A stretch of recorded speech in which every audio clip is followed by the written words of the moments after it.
আসসালামু আলাইকুম সবাইকে আবারও স্বাগত জানাচ্ছি আমার চ্যানেলে। আশা করছি সবাই ভালো আছেন। চলে এলাম আরেকটি ভ্লগ নিয়ে। আজ আমি শেয়ার করছি চিকেন চাপ রেসিপি। চিকেন চাপ বানাতে আমি নিয়েছি চিকেন 5 টুকরা। আমি পাকিস্তানি কক নিয়েছি, আপনারা চাইলে ব্রয়লার মুরগিও নিতে পারেন। মুরগির মাংস আমি হাড়সহ শিল পাটায় হালকা থেতলে নিয়েছি। আমি আরও নিয়েছি আদা রসুন বাটা 3 চা চামচ, শুকনো মরিচ গুঁড়া 1.5 চা চামচ, ধনিয়া গুঁড়া 1.5 চা চামচ, ভাজা জিরার গুঁড়া 1/2 চা চামচ। এছাড়া আরও আছে কাবাব মশলা 2 চা চামচ, লবণ স্বাদ মতো। আমি আরও নিয়েছি গরম মশলা পেস্ট 1 চা চামচ। এখানে লবঙ্গ, এলাচি, দারচিনি ও গোলমরিচ রয়েছে। সরিষার তেল 2 চা চামচ, লাইট সয়া সস 1 চা চামচ, হোয়াইট ভিনেগার 1 চা চামচ। আমি ভিনেগার নিয়েছি, আপনারা চাইলে এখানে টক দই নিতে পারেন।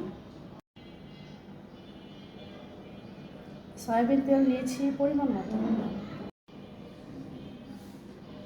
আমি আরও নিয়েছি কাঠ কয়লা, আপনারা চাইলে এটা স্কিপ করতে পারেন। ঘি নিয়েছি 1 চা চামচ। এখন আমি সব উপকরণ ভালো করে মিশিয়ে একটা ঘন গ্রেভি তৈরি করে নিচ্ছি। দিয়ে দিচ্ছি আদা রসুন বাটা, মরিচ গুঁড়া, ধনিয়া গুঁড়া, জিরা গুঁড়া। এখন দিচ্ছি কাবাব মশলা, লবণ।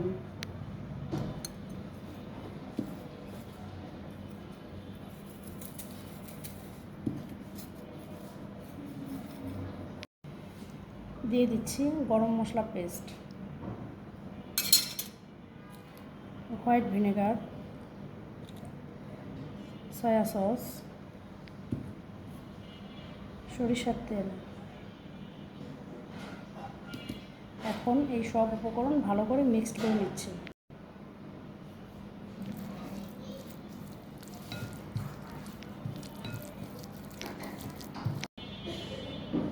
এখন আমি মাংসের সাথে মশলা ভালো করে মিশিয়ে নিচ্ছি।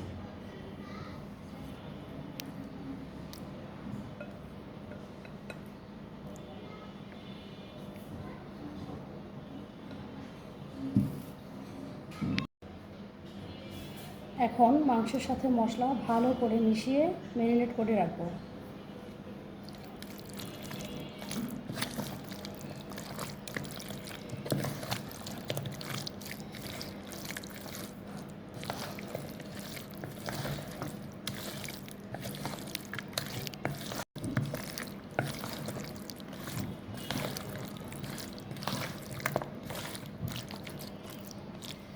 মাংসের সাথে সব মশলা ভালো করে মিক্সড করে নিয়েছি।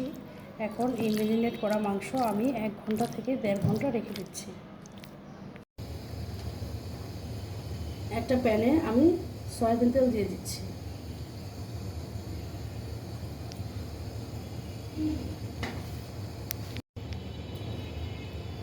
এখন ম্যারিনেট করা চিকেন দিয়ে দেব।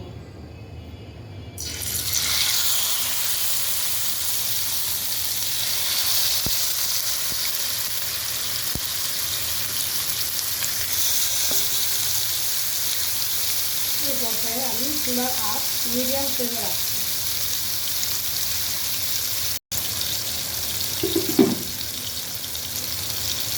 একটা ঢাকনা দিয়ে ঢেকে দিচ্ছি।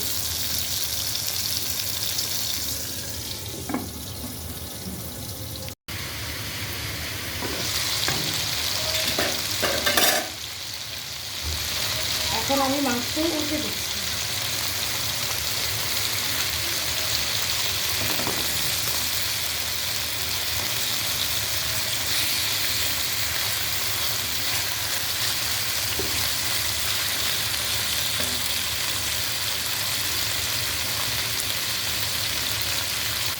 আবারও ঢাকনা দিয়ে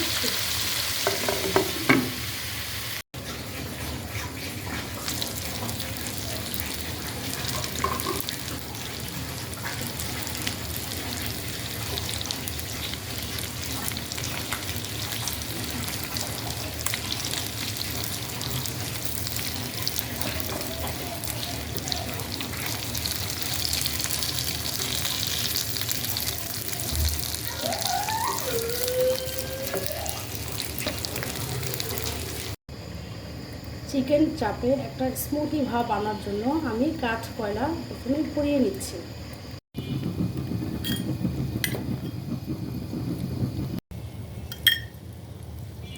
চিকেন চাপে একটা স্মোকি ভাব আনার জন্য আমি কয়লা ভালো করে পুড়িয়ে নিয়েছি।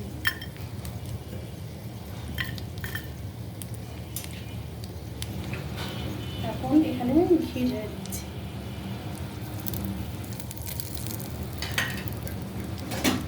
এক থেকে 1.5 মিনিট ঢাকনা দিয়ে রাখছি।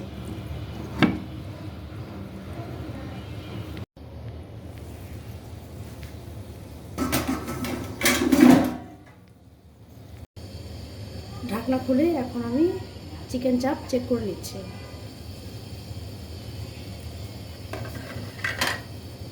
বাস তৈরি হয়ে গেল মজাদার চিকেন চাপ। এখন আমি এটা চুলা থেকে নামিয়ে নেব। আশা করছি আপনাদের কাছে ভিডিওটি ভালো লেগেছে। ভালো লাগলে আপনারাও তৈরি করতে পারেন মজাদার চিকেন চাপ। আরও রেসিপি পেতে চোখ রাখুন আমার চ্যানেলে। সবাই সুস্থ ও নিরাপদে থাকুন, সঙ্গেই থাকুন। আসসালামু আলাইকুম।